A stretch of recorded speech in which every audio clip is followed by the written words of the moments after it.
Hello, this is Myra Elaine on the Buying Space channel. Today I'm doing Adult Bible Studies, Encounters in Prayer and Love, Spring 2024. It is Palm Sunday. Have a blessed Palm Sunday today. We've been in a unit about prayer and following Jesus' prayers. In this unit, Jesus is praying in distress for the church. Now, the focal passage is Luke 22:39-46, and the background text is Matthew 26:36-46.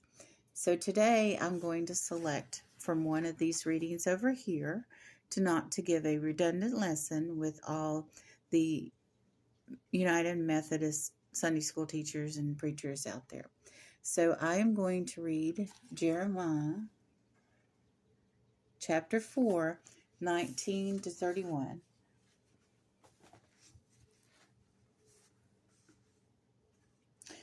Oh, my soul, I am pained in my very heart. My heart makes a noise within me. I cannot hold my peace because you have heard, O my soul, the sound of the trumpet, the alarm of war. Destruction upon destruction is cried, for the whole land is plundered. Suddenly my tents are plundered, and my curtains in the moment. How long will I see the standard and hear the sound of the trumpet? For my people are foolish. They have not known me. They are silly children, and they have no understanding. They are wise to do evil, but do good. They have no knowledge. I behold the earth, and indeed if it was without form and void, and the heavens, they have no light. I beheld the mountains, and indeed they trembled, and all the hills moved back and forth. I beheld, and indeed there was no man, and all the birds of the heavens had fled. I beheld, and indeed the fruitful land was a wilderness, and all the cities were broken down at the presence of the Lord by his fierce anger. For thus says the Lord, the whole land will be desolate, yet I will not make a full end. For this shall the earth mourn, and the heavens above be black, because I have spoken. I have purposed and will not relent, nor will I turn back from it. The whole city shall flee from the noise of the horsemen and bowmen. They shall go into the thickets and climb on the rocks. Every city shall be forsaken, and not a man shall dwell in it. Wow, do we see some of this happening today? I know I have seen too many times. In the Middle East, cities just in ruins. All the apartment buildings, all the places of business, all the homes destroyed, gone. Heaps of concrete being searched through for people, for babies, for elderly people, and even sometimes for pets, because it's all gone. No walls, no curtains, no floor, no ceiling. Gone. No place for people to come home and be at peace. And how does this happen? People not believing. When we react even to our neighbor, with hatred, and we cause division among people, we are not promoting love. And that type of negative attitude and behavior can lead to war. Those little ripples of hatred between people can become more and more expounded upon.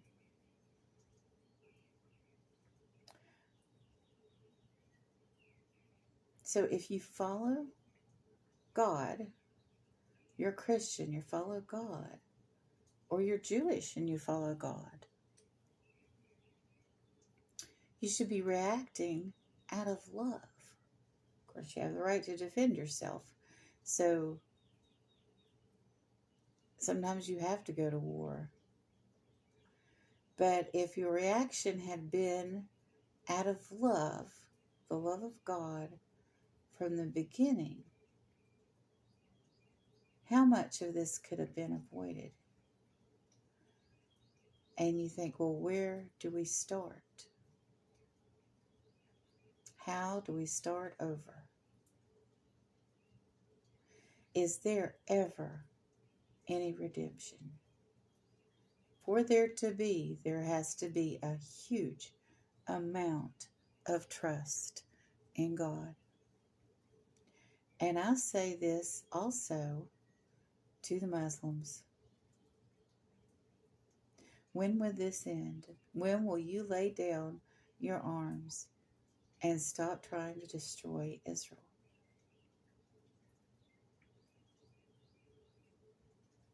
Everybody has the right to defend themselves. So how do you get out of a situation where both sides are defending themselves? Israel more than the Palestinians. The Palestinians did attack on October 7th.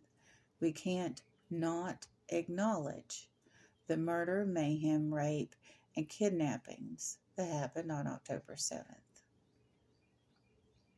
You can't just move forward and say, okay, we have tens of thousands of people dead here, which you do. But how do you start over? You've taught your children from the time that they entered school to hate Israel. Let's start teaching all of our children something besides hate.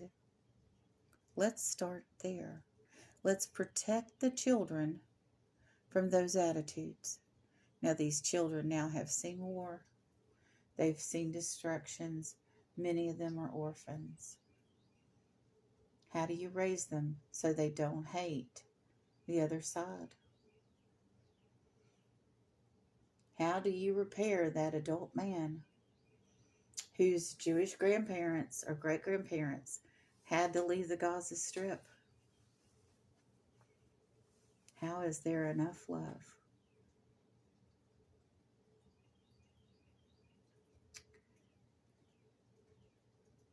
By belief and closeness with God. And we all worship the same God. Majority of people in the Middle East are all descended from Abram or Abraham.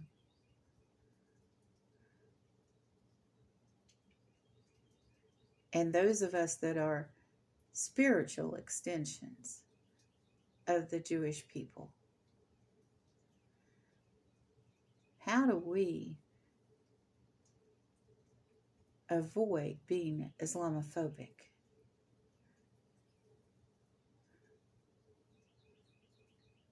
They are our spiritual brothers and sisters too, the people of Islam.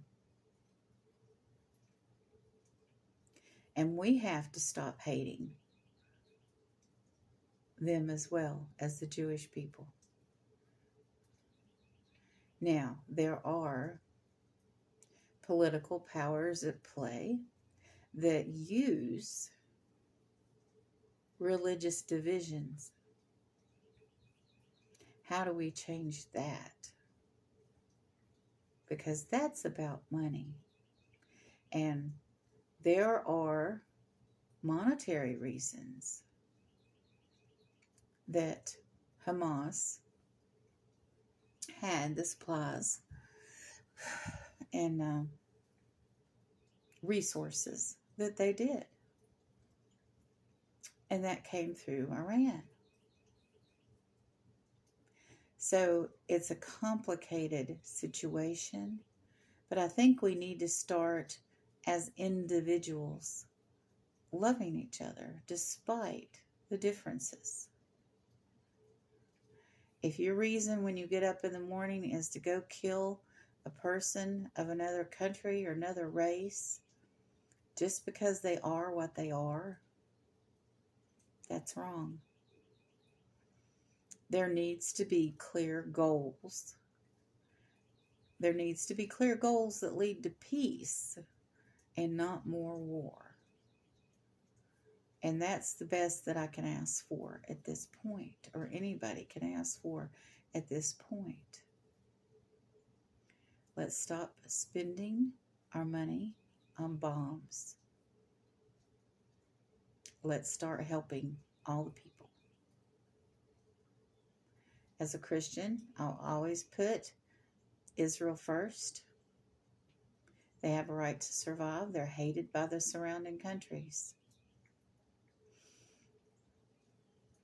But I do not hate their opponents. I do not hate Muslims. And yes, I would defend myself against anyone who came against me and tried to harm me or my household or anyone I loved.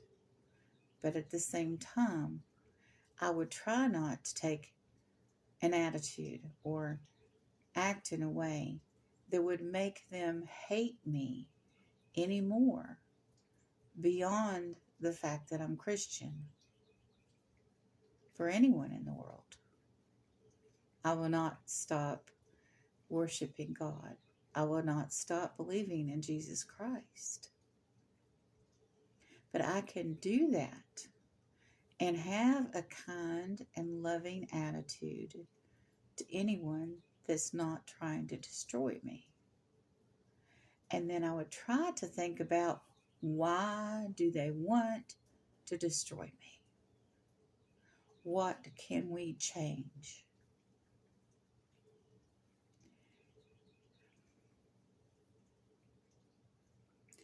And we all have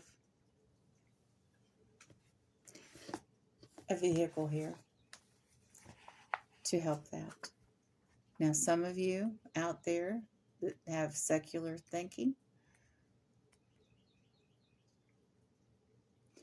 are just going to think this is ridiculous.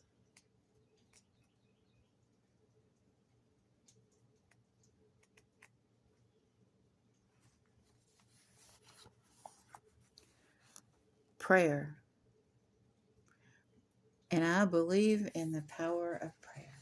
And I think if everybody prayed about the situation on all sides, because all three groups of the Abrahamic religions pray.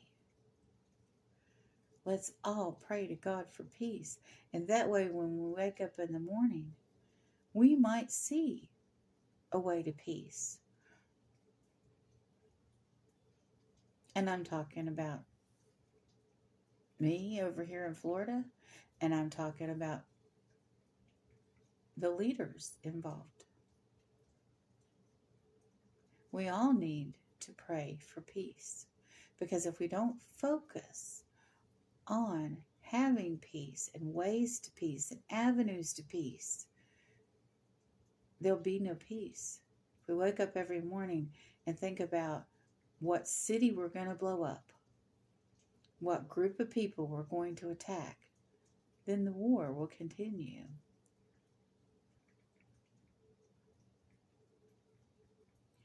What would satisfy the situation in the Ukraine too? We need to pray for Ukraine. We need to pray for peace in the Middle East every single day. And with that joined mind with God, miracles can happen. But if we don't focus on it, we don't pray, we don't remain close to God, it's only going to get worse. It's going to get worse in ways that we can't even imagine right now if we don't stop. You all have a wonderful and blessed day.